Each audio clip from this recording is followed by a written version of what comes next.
Entonces, les decía que la coagulación es un todo, un interactivo, pero siempre, porque el modelo de coagulación actual es el modelo celular. Entonces, y el modelo celular, la coagulación primaria es plaquetas. Inicia con las plaquetas y todos los factores de activación, y luego vienen los factores de coagulación y que estabilizan la fibrina, que estabiliza el coágulo, ¿sí? Entonces, coagulación primaria y coagulación secundaria, pero van en interacción. Y la coagulación secundaria, que son los tiempos de coagulación, cuando nosotros hablamos de TP y TTP, es in vitro. O sea, eso es in vitro, no sucede así en el cuerpo. Entonces es importante para que lo diferenciemos y que no viene el factor, no es así, ¿verdad? Viene el factor de Hagen, no es así. Entonces, pero quería aclararles esto para que veamos la coagulación como un todo, ¿verdad? Entonces, coagulación primaria es plaquetas. Entonces, ¿qué son las plaquetas? Doctor, ¿qué son las plaquetas? Usted. Suéter negro, perdón, enfrente, aquí, de mí, el único, con suéter negro. Ah, bueno. El de barba.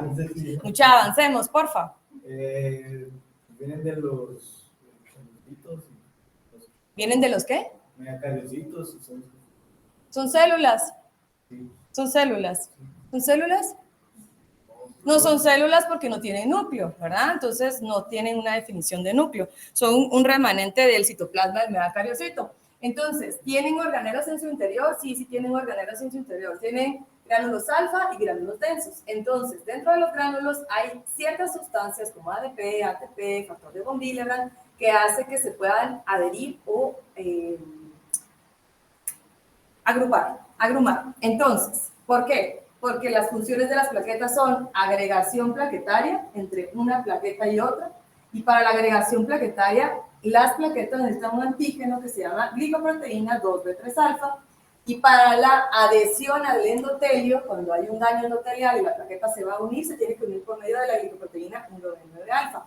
¿Y por qué les digo yo esto? Porque es importante para PTI, porque estas dos proteínas que vemos aquí, estas dos, la glicoproteína y la 2, son las que están afectadas en esta enfermedad, en los autoanticuerpos. Entonces, para hablar de enfermedad inmune, tenemos que hablar de autoanticuerpos y aloanticuerpos y diferenciarlos. Entonces, ¿qué es un aloanticuerpo, doctor? El de último, no sé si tiene barba de mascarilla. ¿Qué es un aloanticuerpo? ¿Y qué es un autoanticuerpo?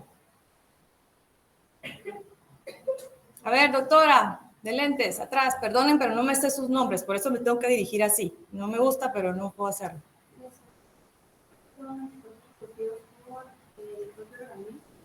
¿Y los aloanticuerpos?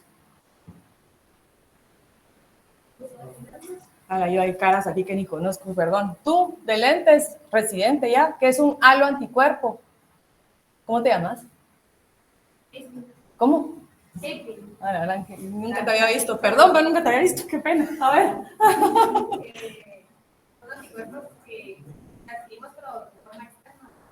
¿Cómo qué? Dame un ejemplo, más fácil. Un ejemplo de una enfermedad con aloanticuerpo. Solo para que diferenciemos esto y es bueno. Como las enfermedades de madre afecto. RH. Hay trombocitopenia aloinmune. Sí, la neonatal también, que funciona como RH. Esta enfermedad es autoanticuerpo, solo es para diferenciarlo. Bueno, entonces, se dice que la enfermedad antes se llamaba púrpura idiopática. No se llama púrpura idiopática. No, ya no es idiopática, porque ahora sabemos que es un mecanismo inmune. Entonces le pusieron trombocitopenia inmune primaria y era fácil porque entonces así la seguimos abreviando como PTI o TIP. Entonces en el 2011 dijeron, ya sabemos qué pasa en esta enfermedad y por eso decimos es inmune. Entonces la enfermedad se llama trombocitopenia inmune primaria, no púrpura, no idiopática, ¿verdad? Entonces, ¿por qué inmune? Porque hace énfasis a que es una enfermedad autoinmune. ¿Y por qué primaria? Porque es un diagnóstico de exclusión y se descartan otras causas de trombocitopenia. Entonces, si leyeron, han de haber leído que hay trombocitopenia inmune secundaria. ¿Cómo qué? Ejemplos, doctor. Secundaria, porque esta es primaria la que vamos a hablar, entonces hay que diferenciarla, como es un diagnóstico de exclusión, cuáles son los diagnósticos de exclusión, de decir secundaria. Infecciones como, ¿ah? Algo que sí podemos determinar la causa. Ajá, ¿cómo qué? Lupus, todas las enfermedades autoinmunes, Sjögren, lupus, artritis, secundaria, ¿qué más? Las infecciones virales, sobre todo Epstein-Barr, VIH, hepatitis, ¿qué más? Las autoinmunes por fármacos, ¿qué más? La leucemia, los procesos inflamatorios. Los linfomas no causan trombocitopenia en la fase inicial, hasta el estadio 4. ¿Algo más? Que se me olvide. A ver. Algo muy importante en pediatría, las vacunas. Las vacunas están incluidas en secundaria, pero es una causa inmune también. Entonces, decimos que es secundaria, esto salió en las guías usted las guías las pueden bajar muy fácil, las últimas que se revisaron por la Asociación Americana son del 2019, ustedes ponen guías de trombocitopenia inmune primaria 2019 y aparecen de la ASH, de la Asociación Americana de Pediatría. Entonces, todas las enfermedades inmunes, el síndrome de Evans, todo lo que sea, ahí dice, como dice el doctor, una causa, ¿verdad?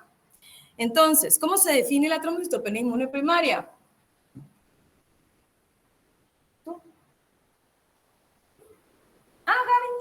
¿Qué hiciste?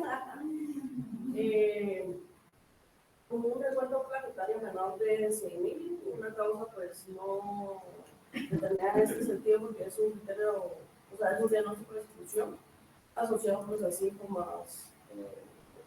Entonces, el diagnóstico, la definición que dejaron es una enfermedad autoinmune que causa una trombocitopenia menor de 100.000 plaquetas, es el punto de corte que puso la asociación, y es producida por anticuerpos de tipo IgG contra los antígenos plaquetarios que hablamos anteriormente, lo que causa la destrucción prematura por el sistema reticular endotelial.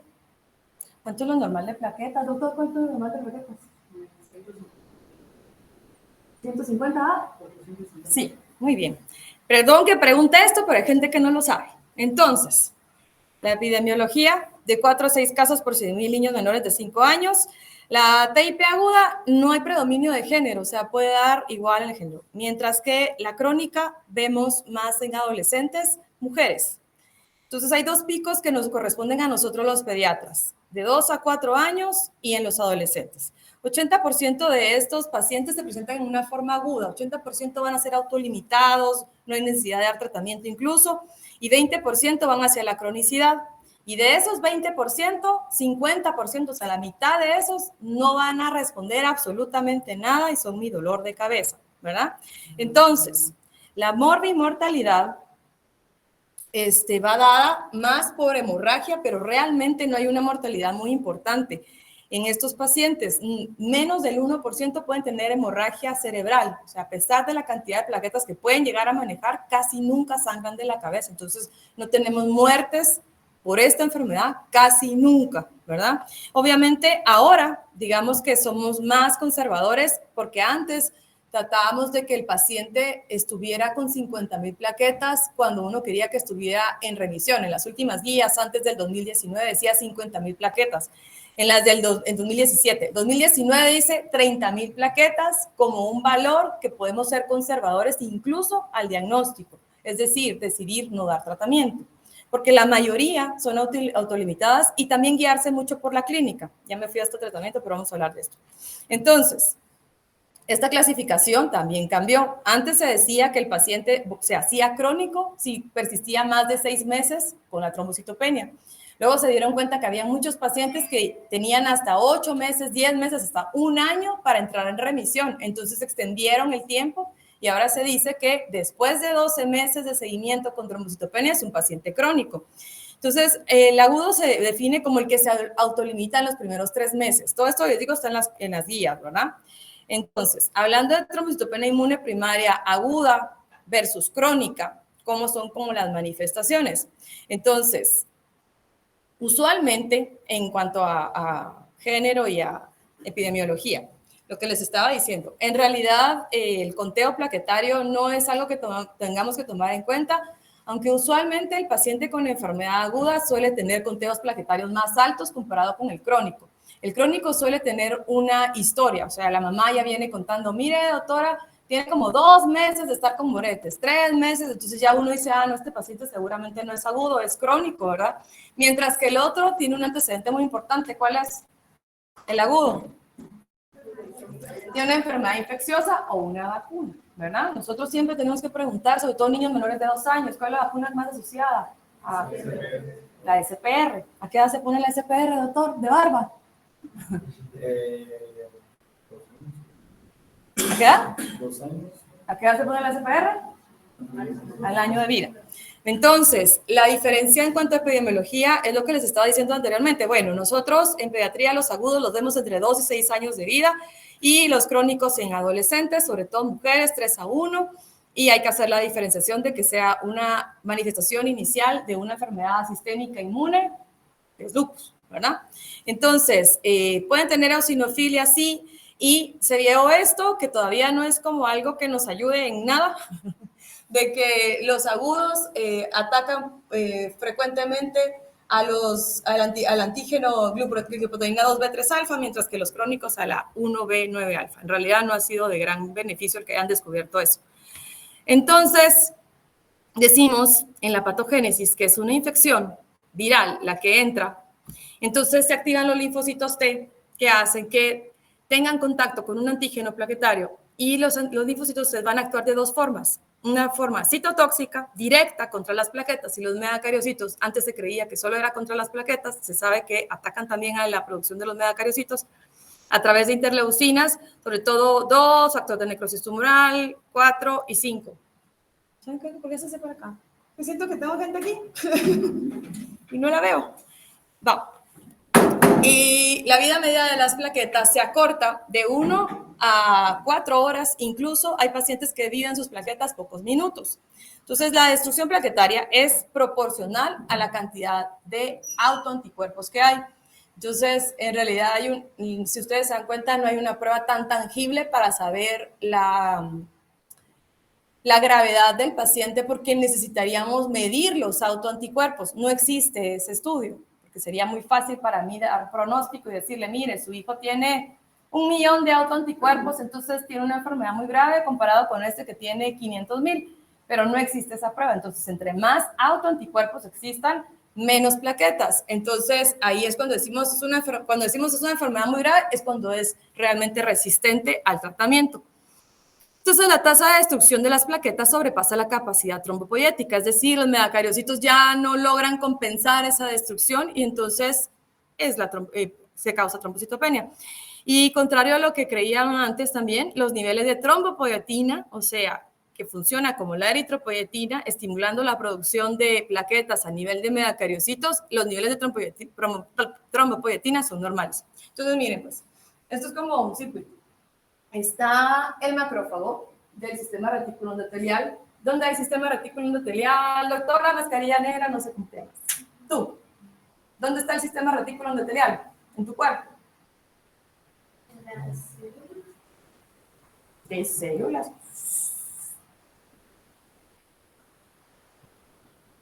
¿Qué es el sistema reticular endotelial? Tú.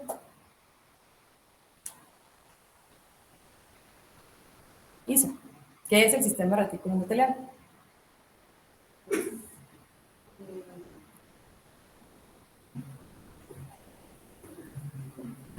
¿Alguien, pues? Es el sistema que se encuentra en el vaso. Es el sistema macrófago monocito que está en el vaso y en donde más. Tenemos en un montón de lugares, ¿verdad? ¿Dónde más hay sistema reticular endotelial? En el hígado, en el pulmón, pues todo lo que incluya macrófagos, ¿verdad? Bueno, entonces, está en el sistema reticular endotelial principalmente hepático y esplénico de estos pacientes, que es el que va a estar más activo. Entonces, el macrófago tiene un receptor FC que va a reconocer a una plaqueta que tiene un antígeno contra la cual ya fue como avisada de que es no propio. Entonces, lo va a engullir y se lo va a exponer al linfocito T. El linfocito T lo reconoce y le dice a los linfocitos B que produzcan autoanticuerpos de IgG, y entonces se hace la reacción antígeno-anticuerpo, que otra vez reconoce el macrófago y así se pasa. ¿Sí? Entonces, esa explicación no existía antes.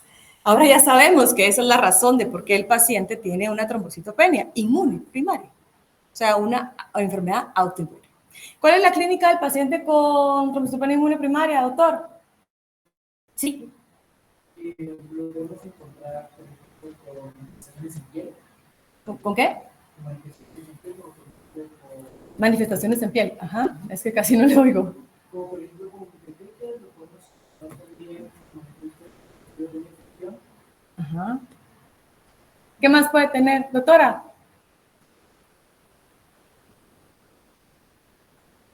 ¿Puede tener algo más?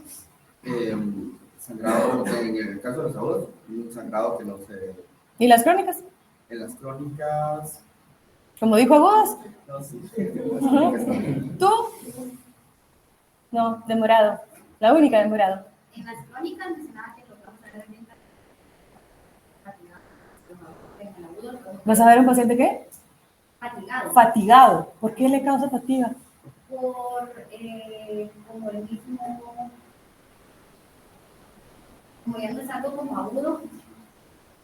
Está cansado de la enfermedad. No, o sea, no. Está deprimido. No, hombre, no, quiero llegar a esto. Miren pues, no, estoy molestando. Miren pues, el paciente con TIP no tiene síntomas sistémicos.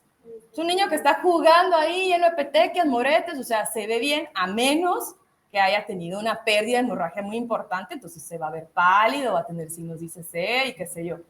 Pero si es un paciente de los agudos usuales con el antecedente de una infección viral y todo el cuadro agudo, usualmente no tiene síntomas sistémicos, o sea, no va a estar cansado, incluso el crónico tampoco, a menos que tenga otra cosa.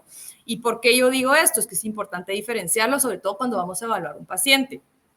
Entonces, petequias es igual a tengo las plaquetas bajas. Petequias no es igual a que tengo tiempos de coagulación prolongados. Entonces, si ya están sospechando una PTI, no le saquen tiempos de coagulación, por el amor de Dios.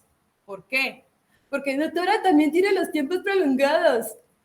Y pudo haber sido mil cosas. Fíjate que los tiempos se coagularon y se los repetimos. Y vuelven a pinchar al pobre muchachito con 3,000 plaquetas. Entonces, no, ¿verdad? No. Entonces, clínica es púrpura. Y púrpura son petequias y sangrados. Pueden tener equimosis, obviamente.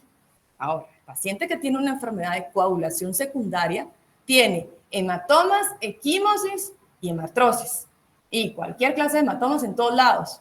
O sea, en el psoas, en riñón, qué sé yo. O sea, ya hemos visto eso. No tiene petequias. Ustedes se dan cuenta, los hemofílicos no tienen petequias. Y eso es clínico, mucha clínico. O sea, si le están viendo las petequias, piensen en plaquetas. Si le están viendo la hemartrosis, piensen en tiempos de coagulación. Pero no le saquen a las PTI tiempos de coagulación. Porque solo se confunden. Entonces es como, tiene dos cosas. No va. Y usualmente... bueno, no usualmente, las pruebas de coagulación son las que más errores se cometen por todas las razones, desde que se pincha el paciente, ¿verdad? Que se activa la cascada de coagulación.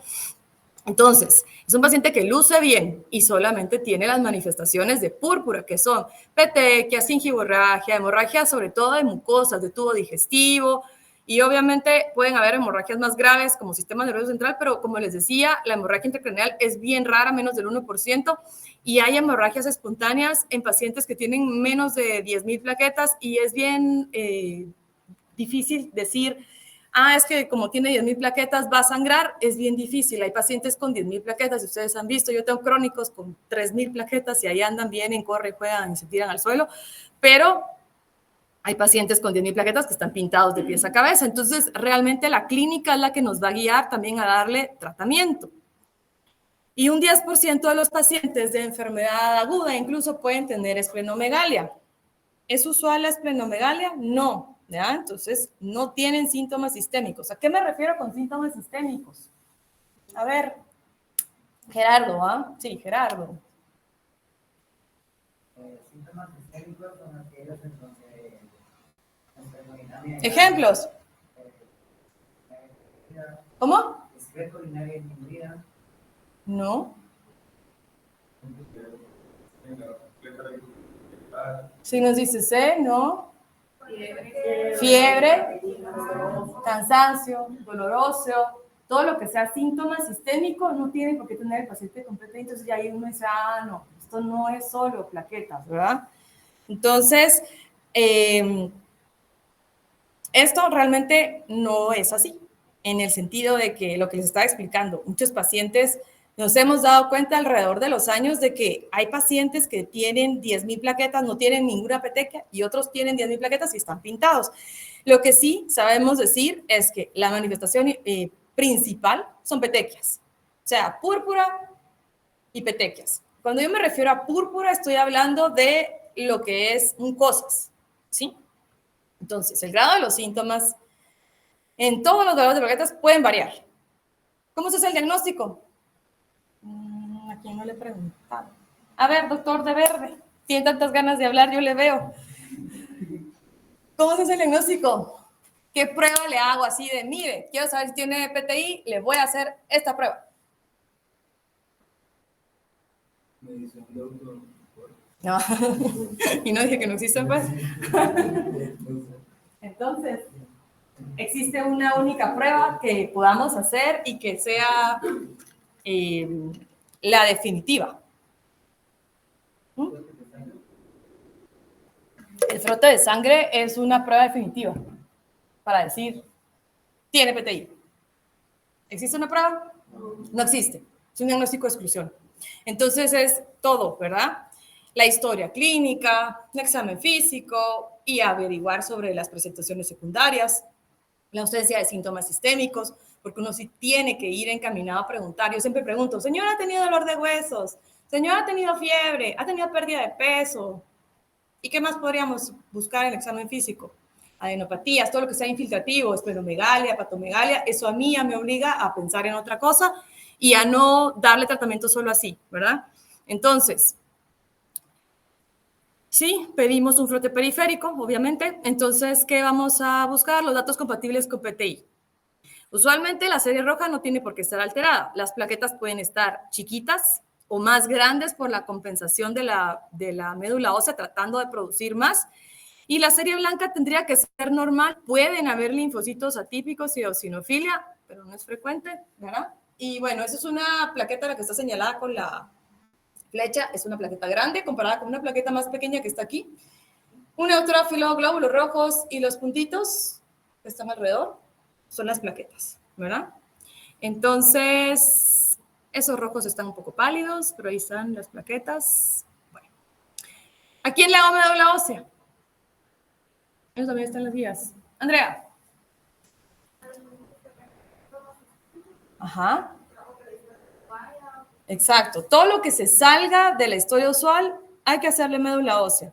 Entonces, póngale, aquí han venido niños y otro día me dice, mi doctora es que dice que ha tenido dolor de huesos. Ay, no, va a ser médula ósea, mejor no voy a hacer. O yo lo examino y digo, no has tenido hepatomegalia, mejor se la voy a hacer. O tiene una historia que no cuadra, o es un paciente con enfermedad crónica, o es un paciente también que tienen indicación, las guías dicen enfermedad crónica, y pacientes que no responden al tratamiento. Entonces, otra citopenia no explicada, es decir, viene con anemia y el niño no tuvo ninguna hemorragia, tendríamos que hacerla. Viene con leucopenia, linfocitosis y el niño no tiene nada viral en ese momento, pues habría que buscarle la causa. ¿Qué encuentro en la médula ósea? ¿Qué voy a ir a buscar en la médula ósea? No me acuerdo tu nombre, tú que te acabas de rascar acá. Sí. ¿Qué crees tú que va a haber en la médula ósea? ¿El qué? ¿No va a estar normal? ¿Va a estar normal? Sí. ¿Qué dices tú, mi residente? No creo que es normal que acá no me haga. Entonces, ¿cómo están? Al revés, están altos. Hay una hiperplasia de los medacariocitos. A eso quería llegar.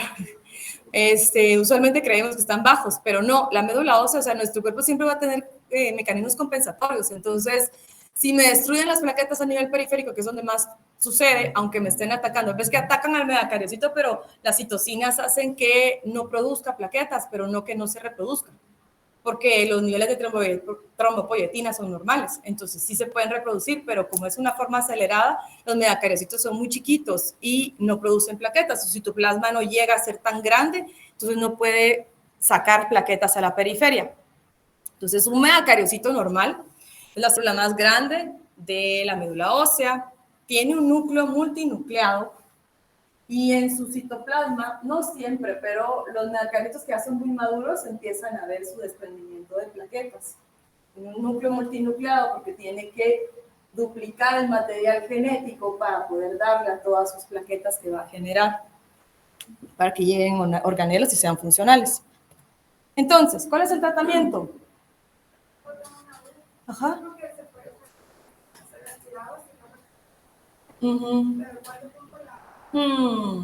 Qué buena pregunta.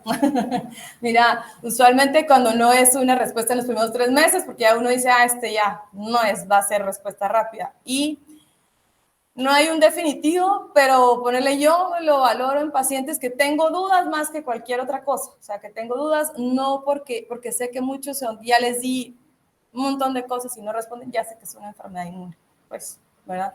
Pero más se valora el paciente refractario a tratamiento, ¿verdad?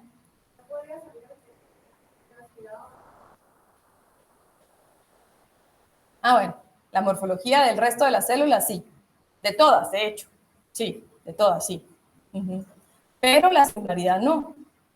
Por ejemplo, si es... Les voy a contar este caso. A mí me mandaron una paciente, yo a la clínica privada, la vi y le dije, me la mandaron por trombocitopenia. La vi y le dije, me parece que es una anemia de Fanconi. Solo me bajó la mascarilla y dije, esta niña es una anemia de Fanconi. Pero tenía glóbulos normales, hemoglobina normal, y solo iba por trombocitopenia. Entonces me la había mandado como una PTI refractaria, sin síntomas. Le dije, no le voy a dar tratamiento, tenía como 40,000 plaquetas. Y le dije, yo creo que su niña va a tener una enfermedad, pero de su médula ósea, o sea, una aplasia medular. Entonces ahí sí fui y vi médula ósea, después de que le habían dado tratamiento, y la celularidad estaba baja. Entonces la celularidad en sí no va a afectarse. La forma, la morfología, sí, los síntomas también. O sea, si por ejemplo tenía esplenomegalia, hepatomegalia en un paciente y yo le doy esteroides, puede que desaparezca y entre en remisión. Pero la celularidad no. Bueno, entonces esta niña tenía una anemia de Fanconi, no era una PTI. Entonces, lo que dicen las guías y lo que ahora les estaba yo explicando es que tenemos que ser más conservadores. Y a veces me pasa a mí, y se los digo porque también ustedes van a salir y ver pacientes y van a ir a hacer EPS y bueno, están afuera. Y a veces es más difícil que nos puedan contactar a nosotros de subespecialistas, pero saber que los pacientes con trombocitopenia inmune primaria podemos ser bien conservadores a pesar del conteo de plaquetas, ahora ya se sabe, dependiendo de los síntomas. O sea, si el paciente está estable, ustedes pueden, y si tienen esa accesibilidad a poder verlo frecuentemente, porque también hay que tomar en cuenta eso. Yo, por ejemplo, aquí tengo que tomar en cuenta que viene un paciente de REU, que viene un paciente de PETEN, y no lo puedo dejar sin tratamiento porque lo tengo muy lejos. Y viene con síntomas. Entonces, ese paciente sí le tengo que dar tratamiento y es un poco difícil tomar ese tipo de decisiones porque sé que le voy a prolongar a lo mejor los esteroides en lugar de lo que las guías dice, se lo voy a prolongar 15 días más, pero eso depende para que yo lo pueda ver y que tenga esa chance de poder regresar. Pero la mayoría de pacientes, si ustedes los evalúan, no tiene síntomas sistémicos, tiene una enfermedad aguda, tiene historia de infección viral y no está sangrando activamente y no tiene lesiones en mucosas, sobre todo eso es lo más importante, no hay sangrado en mucosas, pueden manejarlo de forma conservadora. Pues de forma conservadora se dice que un paciente podría incrementar sus plaquetas en un paciente agudo incluso en 10 días y un paciente que le damos tratamiento obviamente va a ser más rápido, pero en 10 días tendría que incrementar sus plaquetas. O sea, no va a ser que va a estar toda la vida con trombocitopenia y tampoco lo tienen que dejar tan extendido.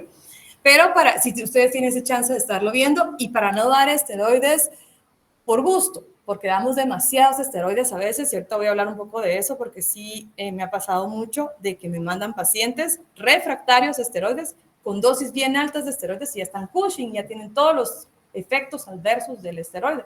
Entonces, no tiene sentido darle esteroides a un paciente que no está respondiendo, ¿verdad?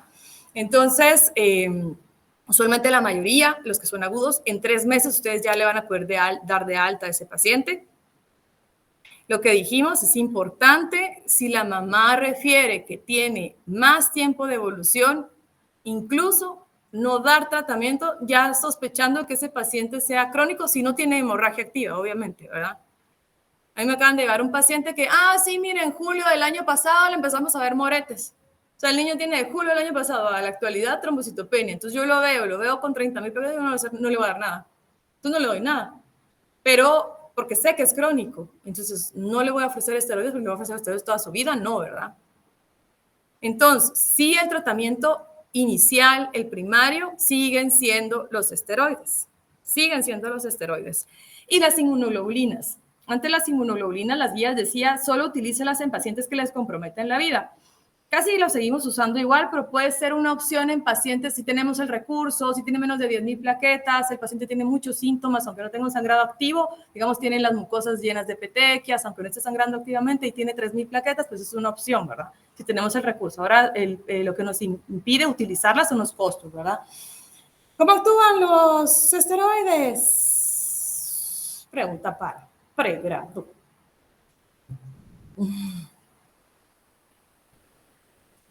No me ve así. Usted dígame que me ve así. ¿Cómo funcionan los esteroides? Externo, pegado. Bueno, si quiere. Démosle, Manuel. Démosle. ¿Cómo funcionan los esteroides? De los linfocitos. De los linfocitos, en los linfocitos está la porción FC. ¿Lo acabo de decir? Va, gracias. Tiene múltiples acciones, ¿verdad? Es el antiinflamatorio más potente. ¿Por qué? Porque hace que se reduzcan las citocinas. De hecho, hace que el endotelio, y eso sí está bien demostrado, digamos, si le doy a un paciente esteroides y no le doy a otro con la misma cantidad de plaquetas, puede que los dos no suban plaquetas, pero al que le di esteroides, la ventaja va a ser, aunque no le han subido las plaquetas. Yo, por ejemplo, he dado de esos niños aquí que yo sabía que no le iban a subir las plaquetas, pero yo digo, bueno, démosle esteroides, veamos cómo le va, y a los 2 días es como, no le subieron nada, doctora, va, pero ya sé que tiene por lo menos el beneficio de que se hace más resistente el endotelio. O sea, sí se han dado cuenta que las manifestaciones, de hecho las mamás dicen, mire, ya se le empezaron a desaparecer los moretes, y yo, si supiera que tienen las plaquetas, igual, va. Pero esa es la ventaja, aunque no le suban las plaquetas, contiene muchos síntomas, porque también hace eso, hace más resistente el endotelio. Entonces, disminuye la expresión de los receptores FC, los bloquea, inhibición de producción de anticuerpos, aumento de la resistencia capilar, que es lo que les estoy diciendo. Ahora, ¿qué dosis damos de esteroides? Esto es lo que dicen las guías del 2019. Son bien poquitos días. Entonces, es prednisona de 1 a 2 miligramos por kilo día por 7 a 14 días. Yo estoy dando hasta 21, los días, bueno, son un mes a veces, son reducción.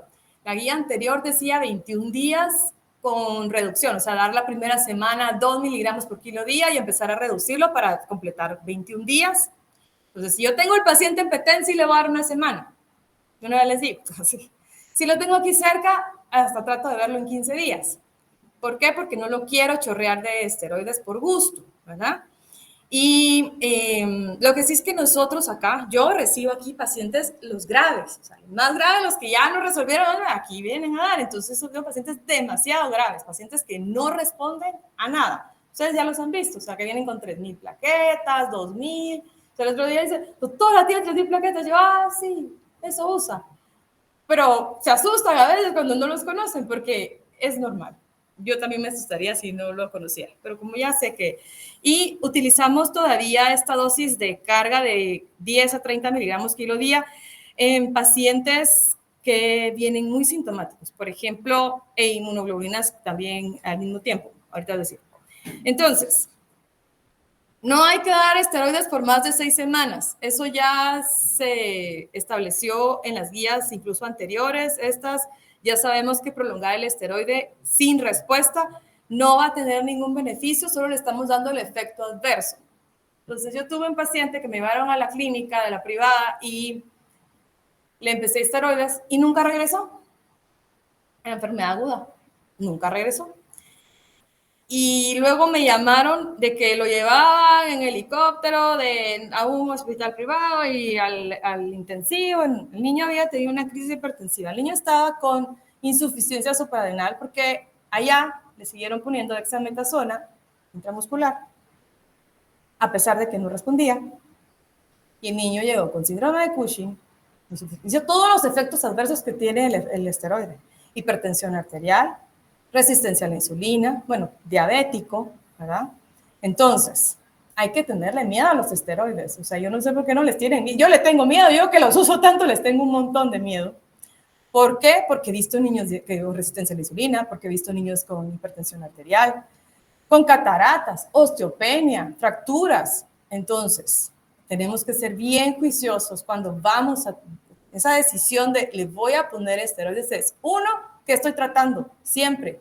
Nunca pongan esteroides sin diagnóstico. Si no tienen diagnóstico o tienen dudas, no pongan esteroides, sobre todo en este tipo de pacientes. ¿Por qué? Porque si yo le voy a poner esteroides a un paciente que es una leucemia y creo que es una PTI, el paciente va a mejorar. O sea, ese paciente que viene con dolor óseo y era una leucemia y yo le doy esteroides, va a entrar en remisión de la leucemia. ¿Cuánto tiempo? Es muy variable, depende de la mutación de la leucemia. He tenido pacientes que han tratado como una artritis y pasa un año, era una leucemia y ese paciente se diagnostica al año y el problema es que ese paciente cuando recibe quimioterapia se muere. ¿Por qué? Porque es resistente sus blastos ya al tratamiento, porque usamos esteroides como parte del esquema. Entonces, si tienen duda, porque lo mínimo que les llame la atención de que no sea una PTI, mejor no le den esteroides, porque si le modificamos todo el pronóstico a un paciente con leucemia. Entonces, a veces empiezan la quimio, va muy bien, pero siempre van a recaer. Mi jefe allá en México decía, mire doctor, fíjese que vino un niño que le dieron metotrexate y se va a morir. Y entonces, no, se va a morir. Y es cierto. Empezaba la quimio, todo bien, y de repente recaía. Y ya no respondía. Era para trasplante. ¿Verdad? Entonces, es bien importante eso, que si tienen duda, no dar esteroides. Si no tiene respuesta un paciente, si están viendo que tiene 20,000 plaquetas, 10,000 plaquetas, y le siguen poniendo esteroides, no va a servir de nada, más que para meterlo en Cushing, más que eso. Entonces, no hay que prolongar los esteroides. Y estoy diciendo todo esto porque es pacientes que yo veo, que me mandan. Y dicen, es que ya tenemos un año de darle esteroides y no mejora. No le dé un año esteroides. Quíteselos, por lo menos, si, observación. ¿Qué manda? Respecto a las dosis, esto va a variar de la dificultad que vayamos a tener para poder ver al paciente. Yo uso 2 kilos día, la primera semana. De ahí me reduzco. Porque les digo, les tengo mucho respeto a los esteroides. O sea, yo que venga un niño Cushing mío, es como, ay, Dios mío, lo llevé a Cushing, ¿verdad? Porque sí, no es lo que espero, no es lo que quiero, ¿verdad? Y si me responde, de una vez le quito los esteroides, lo dejo sin nada. O sea, es llegar a la consulta, de la primera consulta, de que fue agudo. Yo creo que es agudo, lo veo, lo examino, respondió, adiós, esteroides, incluso aunque no haya alcanzado remisión completa. O sea, si no llega a 100,000 plaquetas, quítenle los esteroides, a menos que esté sangrando. Si está sangrando, valoro un segundo medicamento. Ahí sí. Ciclosporina es lo que más utilizo aquí porque es lo que tengo, pero les voy a explicar qué más hay. Va. Entonces, también de primera línea son las inmunoglobulinas. Las inmunoglobulinas, la ventaja es que elevan las plaquetas rapidísimo. O sea, sí es algo, los que responden. Hay niños que no responden también, ¿verdad? Entonces, los que responden rápido, el problema es que no es una respuesta sostenida. Entonces, usualmente cuando es un paciente grave, ahorita ya en Infecto me llamaron de una niña de 12 años que su primera menarquia fue hace 3 meses y empezaron a ver que las menstruaciones eran abundantes y hasta que un día fueron, le sacaron una hematología y la niña tenía 3,000 plaquetas, llegó con 4 gramos de hemoglobina y 3,000 plaquetas por menstruaciones abundantes y epistaxis. Entonces a mí cuando me contaron a esa niña, digo, ¿y están todavía? Sí, no. Entonces esa niña es como tratarla agresivo porque llegó a 4 gramos de hemoglobina o 3, no algo así. Y tiene 12 años, o sea, la niña estaba muriéndose. En ese momento, si seguía sangrando, no la íbamos a alcanzar. Entonces, ¿qué hice? Yo vengo y le pongo las inmunos, le puse inmunoglobulinas a ella pesa 53, o sea, eran 50 gramos, un montón de inmunoglobulina. Le puse a 1 gramo por kilo. A mí me gusta más ponerlo en infusión continua, porque se saturan más rápido los anticuerpos, me parece a mí, ¿verdad? O sea, hay veces que dice, por ejemplo, en neonatos a veces los usan de 400 en algunas enfermedades inmunes. A mí no mucho me gusta por la manipulación y porque en realidad, está escrito, en realidad el título de las inmunoglobulinas como es una respuesta rápida. Y lo que quiero es que salga de la urgencia el paciente, deje de sangrar y que suba las plaquetas rápido, es un puño de inmunoglobulinas de un solo. Y por ejemplo, si esta niña no me hubiera dejado de sangrar con lo que hice, ahí sí le puedo transfundir plaquetas. O sea, le pongo las inmunos porque bloqueo los anticuerpos y le transfundo. ¿Por qué no le transfundo solo así? ¿Qué pasa a ustedes? Ya ha pasado. Va. Entonces, a veces se comete el error de que es que estaba sangrando, entonces por eso lo transfundimos. Y entonces, ay, no puede ser. ¿Por qué? Porque usualmente, si yo tengo un paciente con una enfermedad muy grave y le transfundo plaquetas, la hago más grave, porque le estoy dando más antígenos plaquetarios desconocidos contra los cuales actuar. Entonces, no solo tiene una enfermedad inmune ya la mutación, y va a desconocer a otras nuevas. Entonces, no se transfunde plaquetas en PTI, no se transfunde. O sea, si ya saben que es una PTI, no le transfundan plaquetas, menos si no tiene clínica, que también pasa. Otra niña, esta es crónica grave, grave, grave, grave. Llega con 14,000 plaquetas a un hospital de Huehuetenango, entonces viene y con epistaxis, esta niña iba con epistaxis. Viene el cirujano, la veo porque estaba postquirúrgico de una cirugía de cadera. Entonces viene y le transfunde plaquetas y entonces le baja las plaquetas a 3,000. ¿Qué hacemos, doctora? Y yo, ay, Dios santo. Entonces, mande, la verdad. Ahí no estaba mal poner plaquetas, pero lo malo es que no le puso con qué bloquear los anticuerpos. O sea, estaba bien, la niña estaba bastante mal, o sea, sí estaba igual, con anemia, taquicárdica, o sea, sí se había descompensado por la epistaxis, y hay niños con epistaxis, ustedes, que se pueden morir. O sea, yo he tenido niños que llegan intensivo y que tapones y que el otorrino y que no, nada los para, entonces ahí sí, tratamiento de urgencia puede ser transfundir plaquetas, pero o ponemos un puño de esteroides, dosis bien altas, o ponemos inmunos, pero no transfundan a un paciente solo así. Pero justo eso voy a preguntar si podíamos utilizarlo con esteroides. Sí, también. Sí, también. Y es dosis alta, o sea, 30 kilo dosis. Yo a veces les digo, bueno, ni modo, pongámosle 30 kilo dosis y después lo transfundís. O incluso le digo, para ponerle 2 días, empezarle a pasar un poco de inmunos de este lado y pasarle la transfusión porque no va a dejar de sangrar, como para apurarse y ponerle el esteroide también. Y casi siempre tenemos que asociar esteroide e inmunos, por lo que les decía, para que nos prolongue un poco la respuesta. Esta niña, por ejemplo, la que les conté de infecto, que es del fin de semana, fue el sábado, el lunes ya tenía 90,000 plaquetas, ya había dejado de sangrar, no la tuvimos que transfundir, o sea, solo fue puño de esteroides e inmunos. Ahí está. Va. Entonces, ¿qué hacemos con los que no responden? ¿Qué hacemos con los que son crónicos? Es un dolor de cabeza mío y es de verdad que de todos los hematólogos, porque todavía no existe un esquema para seguir. O sea, no hay como, bueno, entonces ahora va a seguir esto y después esto y las dosis son estas. No, en realidad es probar. Entonces, lo que nosotros tenemos en Guatemala es azatioprina, ciclofosfamida, ciclosporina. Entonces, en mi experiencia personal, he tenido muy buena respuesta con ciclosporina, en algunos pacientes, sobre todo adolescentes, varones, me ha ido muy bien. Niñas no, es que las niñas con enfermedad inmune crónica son bien graves, ¿verdad? Muy graves en cuanto a sus cantidades de plaquetas. Y digamos que danazol no existe en Guatemala, rituximab, las guías lo proponen como, digamos que es esteroides inmunos, no respondió, ya clasificó a su paciente como crónico, valore rituximab, esplenectomía, porque antes la dejaban así como de último, pero ya le están poniendo como parte de... Pero antes de eso, los análogos de la trombopoietina. Entonces, nosotros tenemos romiplostin y el trombopag, incluso en el hospital hay. Son medicamentos sumamente caros. El trombopag, yo no he tenido buena respuesta, la verdad es que he tenido varios pacientes y ninguno me ha respondido bien, pero romiplostin, ese sí, es un muy buen medicamento, el problema es que es muy caro. De hecho, aquí en el hospital aparecen como 4 ampollas cada... Nunca. A mí me serviría para un montón de niños, estoy peleando con que me den una para ponerle a varios, porque la dosis es semanal, es subcutánea, es un muy buen medicamento, ha tenido muy buena respuesta, incluso hay pacientes crónicos que han tenido remisión, o sea, han llegado a más de 100,000 plaquetas.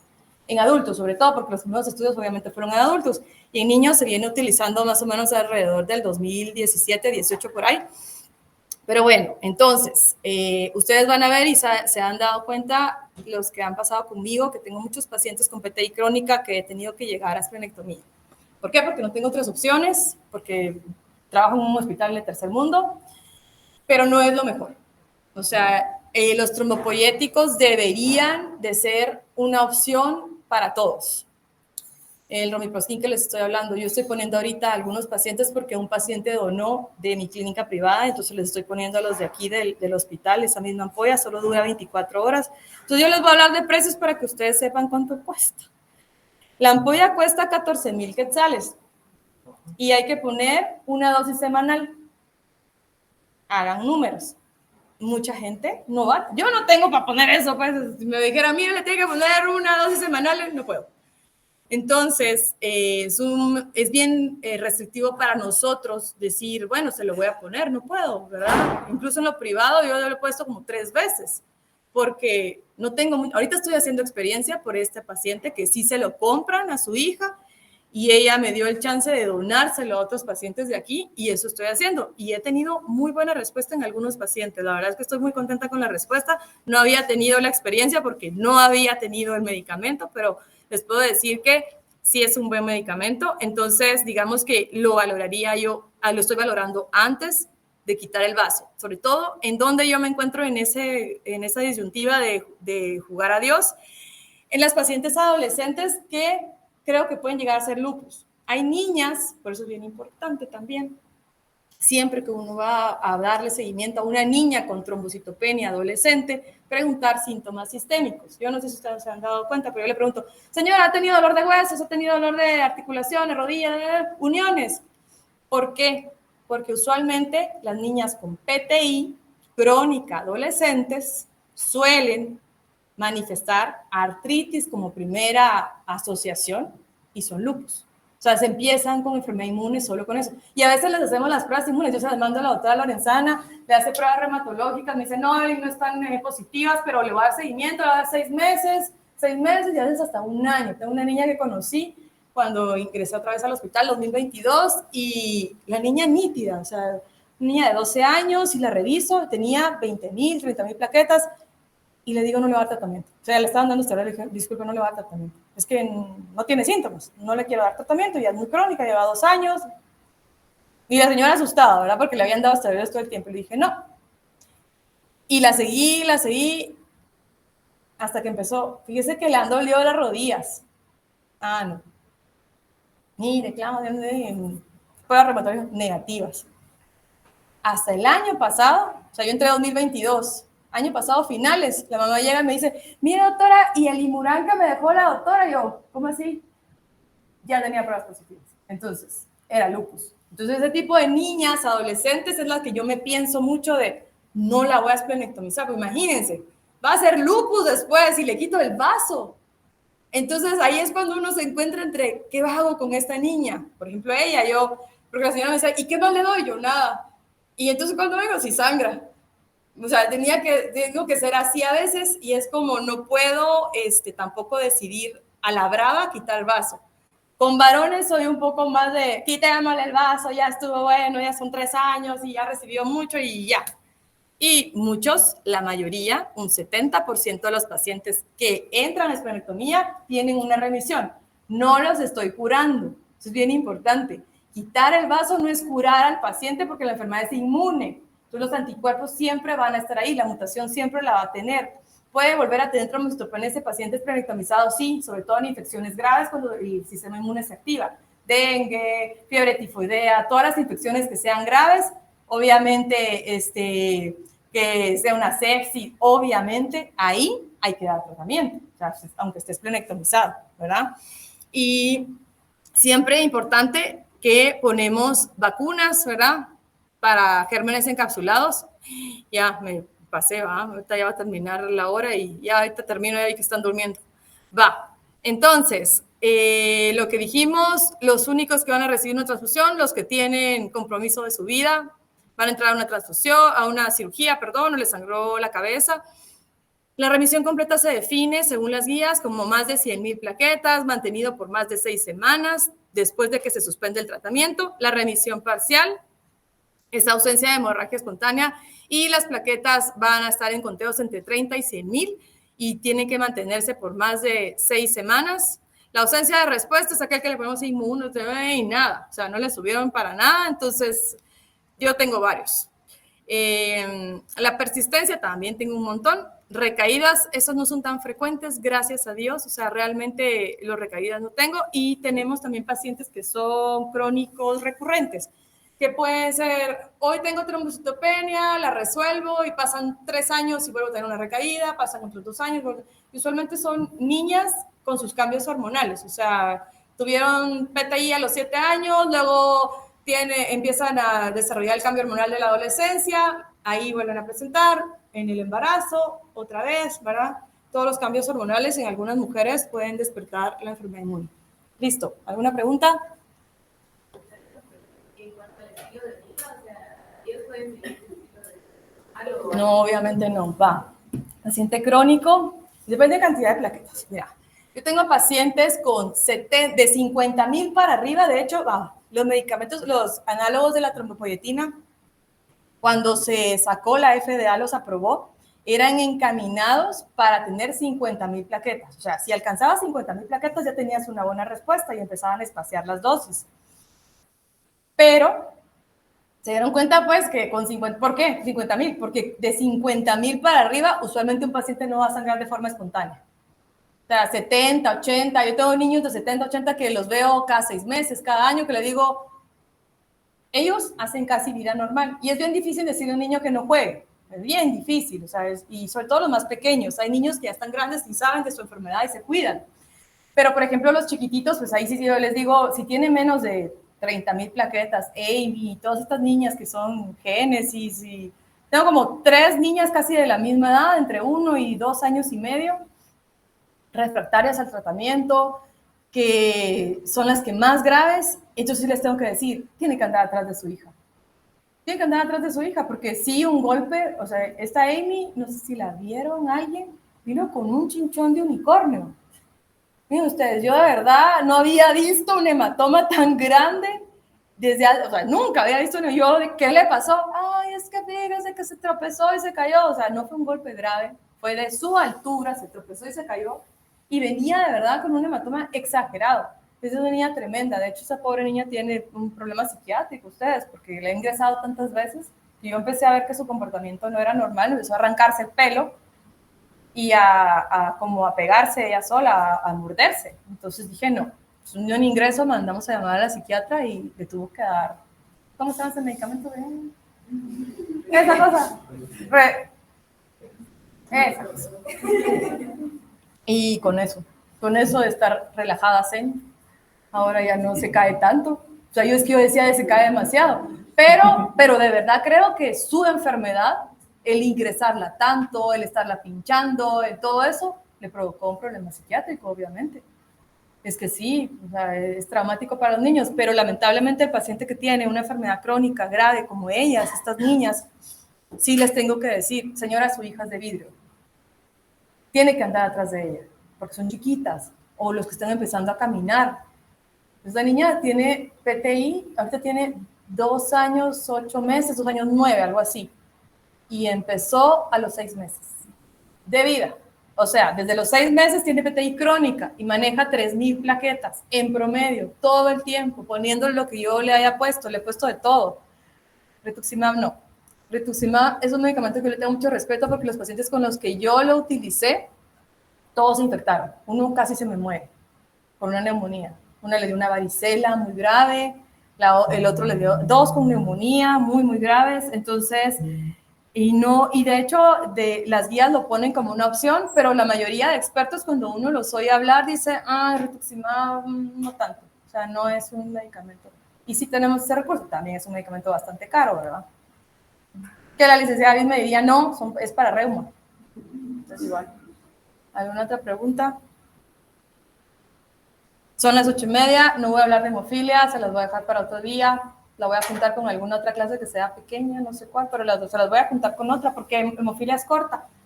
Oye,